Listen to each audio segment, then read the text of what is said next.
Shalom Jemaat Sola Fide yang terkasih, kita bertemu lagi dalam program We Are Sola Fide, edisi pelajaran sekolah sahabat dewasa hari ini tanggal 5 April dengan subjudul Wahyu Ilahi atas Alkitab. Saudara-saudaraku sekalian, jika kita mendengar kata wahyu, tentunya identik dengan kitab Wahyu yang ada di Perjanjian Baru. Kata wahyu sendiri, bahasa aslinya, bahasa Greka adalah apokalipsis. Di dalam bahasa Inggris disebut apokalips, yang artinya penyingkapan atau pengungkapan. Jadi, kitab Wahyu adalah kitab yang menyingkapkan akan masa depan umat manusia. Nah, mari kita buka Alkitab kita semua di dalam 2 Petrus pasal 1 ayat 19 sampai 21. Mari kita buka Alkitab kita. Dikatakan, dengan demikian kami makin diteguhkan oleh firman yang telah disampaikan oleh para nabi. Alangkah baiknya kalau kami memperhatikannya sama seperti memperhatikan pelita yang bercahaya di tempat yang gelap, sampai fajar menyingsing dan bintang timur terbit bersinar di dalam hatimu. Yang terutama harus kamu ketahui ialah bahwa nubuat-nubuat dalam kitab suci tidak boleh ditafsirkan menurut kehendak sendiri, sebab tidak pernah nubuat dihasilkan oleh kehendak manusia, tetapi oleh dorongan Roh Kudus. Orang-orang berbicara atas nama Allah. Jadi saudara-saudaraku sekalian, jika kita lihat di sini, Rasul Petrus mengatakan nubuat-nubuat itu adalah apa yang Allah inginkan supaya manusia mengetahuinya, walaupun peristiwa itu belum terjadi saat sekarang. Tetapi umat Tuhan harus mengetahuinya, sehingga mereka memiliki persiapan dan mereka dapat menyikapi pada saat peristiwa itu terjadi dengan baik sesuai dengan kehendak Tuhan. Di dalam pelajaran kita ini berbicara soal wahyu ilahi, ada 3 poin yang ditampilkan.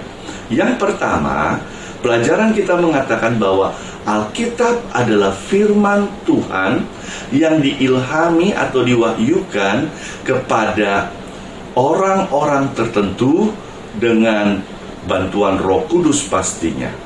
Dan dinyatakan bahwa Alkitab ini bukan dongeng, bukan isapan jempol. Masih di dalam 2 Petrus pasal 1, sekarang kita akan baca di ayat 16. Di ayat 16.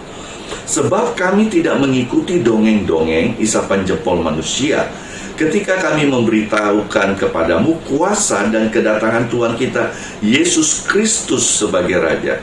Tetapi kami adalah saksi mata dari kebesarannya. Saudara-saudara, kau bisa lihat di sini, Petrus meyakinkan para pembacanya bahwa dia dan juga murid-murid yang lain adalah saksi mata. Saksi mata atas kebesaran Kristus, saksi mata atas pekabaran Kristus kepada umat manusia. Lalu yang berikutnya, secara khusus, beberapa peristiwa yang dicatat di Alkitab, Tuhan Allah berbicara langsung dengan para nabi atau rasulnya. Memang tidak semua peristiwa di Alkitab Tuhan berbicara langsung, tetapi ada beberapa peristiwa khusus yang dicatat di mana Tuhan berbicara langsung kepada nabi atau kepada rasulnya. Maka dari itu Rasul Paulus katakan di dalam Roma pasal 1, mari buka Alkitab kita semua, di Roma pasal 1 ayat 1 dan 2. Dikatakan seperti ini, dari Paulus, hamba Kristus Yesus, yang dipanggil menjadi rasul dan dikuduskannya untuk memberitakan Injil Allah. Injil itu telah dijanjikannya sebelumnya dengan perantaran nabi-nabinya dalam kitab suci. Paulus menyatakan dirinya telah dipanggil untuk memberitakan Injil, dan Injil itu telah diberikan melalui perantara para nabi.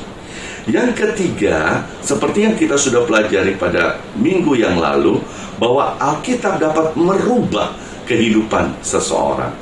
2 Timotius 3 ayat 16 tentunya yang sudah kita familiar dengan ayat ini, bahwa memang Alkitab mempunyai tugas atau mempunyai tujuan untuk mendidik orang dalam kebenaran, menyatakan kesalahan, memperbaiki kelakuan, mengajar orang.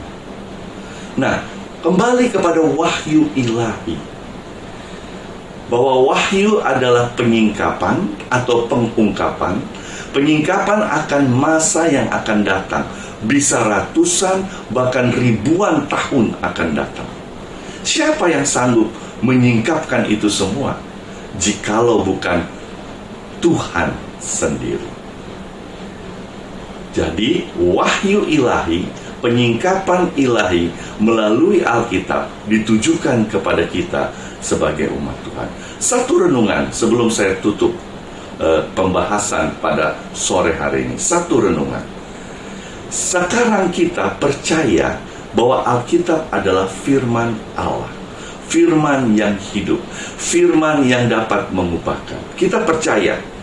Tetapi kenyataannya dalam kehidupan kita, walaupun kita percaya Alkitab, sering sekali kita kesulitan mempraktekannya dengan berbagai macam kendala.